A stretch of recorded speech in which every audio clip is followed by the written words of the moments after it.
ఓం వాగర్ధావ సంపృక్తో వాగర్ధ ప్రతిపత్తయే జగతః పితరౌ వందే పార్వతీ పరమేశ్వరౌ. శివాయ గురవే నమః. ఆదిత్యాది నవగ్రహ దేవత పరబ్రహ్మణే నమో నమః. ప్రేక్షకులందరికీ కూడా శుభస్వాగతం. నేను మీ హరిహర శర్మ. ప్రతి నెల కూడా తెలుసుకుంటూ వస్తున్నటువంటి మాస ఫలితాల కార్యక్రమంలోనూ ఈ జూలై నెల 2026 సంవత్సరంలో మీకు ఈ నెల ఎలా ఉండబోతుంది, రాశి ఫలితాల రీత్యాను మీ రాశి వారికి కలగబోయేటువంటి అదృష్ట యోగాల గురించి, శుభయోగాల గురించి, కలగబోయేటువంటి ఇబ్బందుల గురించి ఈ యొక్క వీడియోలో సవిస్తరంగా మాట్లాడుకునేటువంటి ప్రయత్నం చేద్దాం. వాటి నుండి బయటపడేటువంటి పరిష్కార మార్గాన్ని కూడా మనం చూద్దాం. మీనరాశి వారికి యొక్క జూలై రాశి ఫలితాలు మనం చూసుకుంటే కనుక ప్రధానంగా వృత్తి, ఉద్యోగ, వ్యాపారస్తులకు ఎలా ఉంటుందో మనం మాట్లాడుకుందాం. ఈ యొక్క మీనరాశి వారు గత 2.5 సంవత్సరాల నుంచి ఎన్నో ఇబ్బందులు పడ్డారు. అటు ఆర్థికంగా, ఆరోగ్యంగా, కుటుంబ పరంగా ఏ విధమైనటువంటి సౌఖ్యత లేకుండా, అవకాశాలు కూడా లేకుండా ఎన్నో విధములైనటువంటి ఇబ్బందులు పడ్డారు. కానీ మీరు గమనించుకుంటే కనుక మార్చి నుంచి కూడా కొంత మార్పులు మీ యొక్క జీవితంలో కనపడుతూ ఉన్నాయి. ఈ మార్పులన్నీ కూడాను జరిగినటువంటి గురుగ్రహ సంచారం వల్ల జరిగింది. ఎందుకంటే కనుక పంచమ స్థానంలోకి వచ్చినటువంటి గురుగ్రహ సంచారము, అదేవిధంగాను రాహు యొక్క సంచారం కూడా జరగడం అనేటువంటిది మీకు కొంతమేరకు ఉపశమనాన్ని కలగజేసిందని చెప్పేసి మనం మాట్లాడుకోవాలి. వృత్తిరీత్యా అవకాశాలు వస్తాయండి. బద్ధకించిన, మూర్ఖత్వంగా ప్రవర్తించిన, సర్లే తర్వాత చూద్దాం అనేటువంటి సెకండ్ మైండ్ సెట్ పెట్టుకున్నా సరే మీ కెరీర్ వేజ్గా మీరు తీసుకునేటువంటి పెద్ద తప్పైనటువంటి స్టెప్ ఇదే అని చెప్పేసి బాగా గుర్తుంచుకోండి. ఎందుకంటే ఇన్ని రోజులు మీరు స్ట్రగుల్ అవ్వలేదు. ఒక్క చిన్న అవకాశం ఇస్తే చాలు, భగవంతుడు నేను కష్టపడి నా యొక్క గుర్తింపును నేను తెచ్చుకుంటా అనేటువంటి ప్రయత్నం గురించి ఇన్ని రోజులు శ్రమించారు. అలాంటి ప్రయత్నాలు ఫలించేటువంటి రోజు వచ్చినప్పుడు మీరు అశ్రద్ధ వహించారంటే కనుక మీకన్నా మూర్ఖులు ఇంకోళ్ళు. కాబట్టి ఈ సమయంలో మీరు తీసుకునేటువంటి నిర్ణయాలు కానీ, మీరు తీసుకునేటువంటి స్టెప్స్ కానీ మీ కెరీర్ మీద ఎంతో వాటి యొక్క ఎఫెక్ట్స్ని చూపిస్తుంది. కాబట్టి ప్రతి ఒక్క ఆపర్చునిటీని మీరు సద్వినియోగపరచుకోవాల్సినటువంటి రోజు. వ్యాపారస్తులు ఎవరైతే ఉన్నారో అతి ముఖ్యంగా ఈ సమయంలో జాగ్రత్త తీసుకోవాల్సింది వీళ్ళే.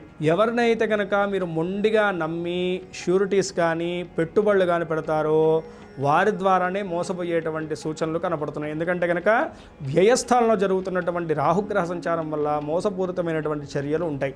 దానికి తోడు ఏళ్ళనాటి శని ప్రభావం జరుగుతున్నది కాబట్టి ఖచ్చితంగా అధికమైనటువంటి ధనం వ్యయం ఉంటుంది. కాబట్టి ఇలాంటి విషయాల్లో, అలాగే షేర్ మార్కెటింగ్లో పెట్టుబడులు పెట్టేటువంటి సమయంలో కానీ, షూరిటీస్ ఇచ్చేటువంటి సమయంలో కానీ, అలాగే అగ్రిమెంట్స్ చేసుకునేటువంటి సమయంలో కానీ ప్రత్యేకమైనటువంటి జాగ్రత్తను, శ్రద్ధను వహించాలి. ఈ సమయంలో మీ పెద్దవాళ్ళు, మీ స్నేహితులు ఇచ్చేటువంటి నిర్ణయాలు కీలకంగా మీ యొక్క జీవితం మీద ఎన్నో అంశాల మీద మీకు మేలును చేకూరుస్తాయి. కాబట్టి ఈ విషయాన్ని బాగా గుర్తుంచుకోండి. వ్యాపారస్తులు కానీ, ఉద్యోగస్తులు కానీ మీరు తీసుకునేటువంటి కీలకమైనటువంటి నిర్ణయాల్లో 1కి 4 సార్లు ఆలోచిస్తూ మీ యొక్క అడుగులు ముందుకు కొనసాగించడం చాలా మంచిది. అయితే ఒకటి మాత్రం ఖచ్చితం, ఈ యొక్క సమయంలో, ఈ నెలలో అతి ముఖ్యంగా ఉద్యోగస్తులకి బాగా అనుకూలించేటువంటి కాలం. అతి ముఖ్యంగా ప్రైవేటీ రంగంలో ఉన్నటువంటి వారు ఎవరైతే ఉన్నారో ఉద్యోగస్తులు, సాఫ్ట్వేర్ రంగంలో కానీ, మీడియా రంగంలో కానీ, లేదు రియల్ ఎస్టేట్ రంగంలో ఉన్నటువంటి వారు కానీ ఎవరైతే ఉన్నారో వాళ్ళందరికీ కూడాను అనుకూలించేటువంటి కాలం. ఇది బాగా గుర్తుంచుకోండి, సద్వినియోగపరచుకోండి. ఇక విద్యార్థుల యొక్క విషయాన్ని మనం గమనించుకుంటే కనుక విద్యార్థులకు కూడా చక్కగా ఉంటుందండి. మునపట ఏదైతే కనుక మీరు ఎదుర్కొన్నారో సవాళ్ళు కానీ, ఏవైతే కనుక అడ్డంకులు మీరు ఎదుర్కొన్నారో అవన్నీ కూడా అధిగమిస్తారు.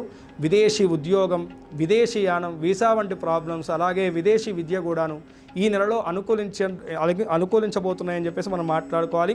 అతి ముఖ్యంగా ఎవరైతే కనుక పోటీ రంగ పరీక్షల్లోనూ, గవర్నమెంట్ జాబ్స్ గురించి ఆ యొక్క అప్లై చేసినటువంటి వాళ్ళు ఉన్నారో వాళ్ళకి మొదటి 2 వారాల్లో కూడా 17వ తారీఖు లోపలను అనుకూలమైనటువంటి శుభ ఫలితాలు అయితే కనుక ఉండబోతున్నాయి.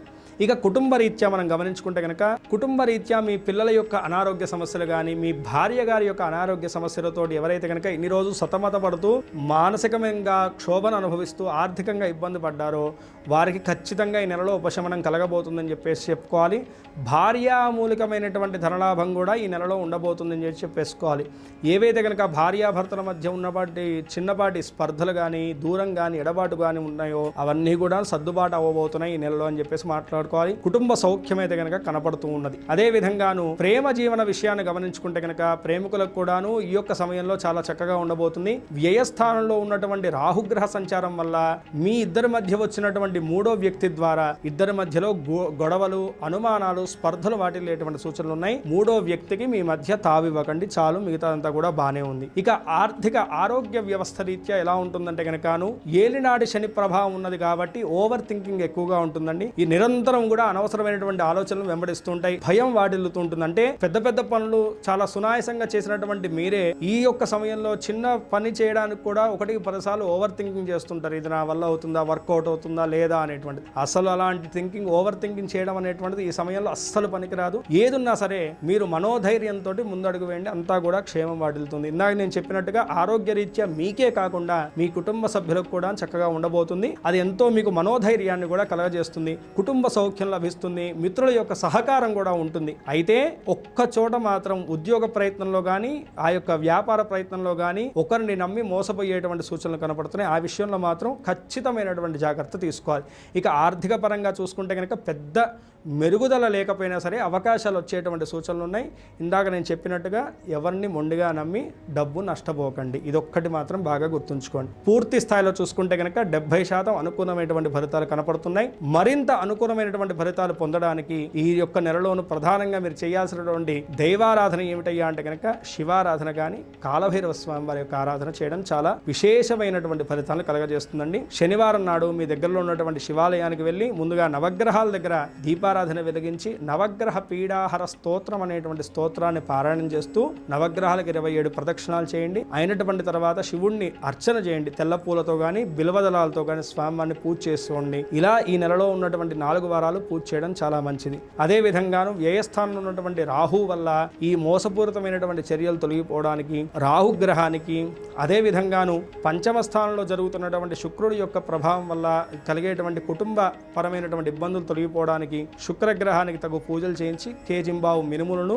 కేజింబావు ఎర్ర బొబ్బలను దానం చేయడం వల్ల అరిష్టాలు తొలగిపోయేసి శుభములన్నీ కూడా మీకు చేకూరుతాయి. ఈ రాశివారు పై తెలిపినటువంటి చిన్నపాటి పరిష్కారాలను పాటించుకుంటూ, చెప్పినటువంటి జాగ్రత్తలు వహిస్తూ, చెప్పినటువంటి సూచనలు పాటిస్తూ, దైవారాధన చేసుకుంటూ ఈ నెలంతా కూడాను మీరు అనుకున్నటువంటి గోల్స్ వైపు మీ అడుగులన్నీ కూడా తాపీగా కొనసాగాలని చెప్పి, సుఖముతో సంతోషంతో మీ యొక్క జీవితం అనేటువంటిది కొనసాగాలని చెప్పేసి మనస్ఫూర్తిగా ఆ పరమేశ్వరుని ప్రార్థన చేసుకుంటూ స్వస్తి. సర్వే జనా సుఖినో భవంతు, లోకా సమస్తా సుఖినో భవంతు. మీలో ఎవరికన్నా మీ పర్సనల్ జాతకం తెలుసుకోవాలంటే కనుక కింద స్క్రోల్ అవుతున్నటువంటి నెంబర్ని సంప్రదించడం వల్ల నా అపాయింట్మెంట్ దొరుకుతుందండి. నేనే పర్సనల్గా మీ యొక్క జాతకాన్ని క్షుణ్ణంగా పరిశీలించి మీకున్నటువంటి దోషాలకు పరిష్కార మార్గాన్ని, యోగాలకు శుభకాలాన్ని ఖచ్చితంగా మీకు సవిస్తరంగా తెలియజేసేటువంటి ప్రయత్నాన్ని చేస్తాం. స్వస్తి.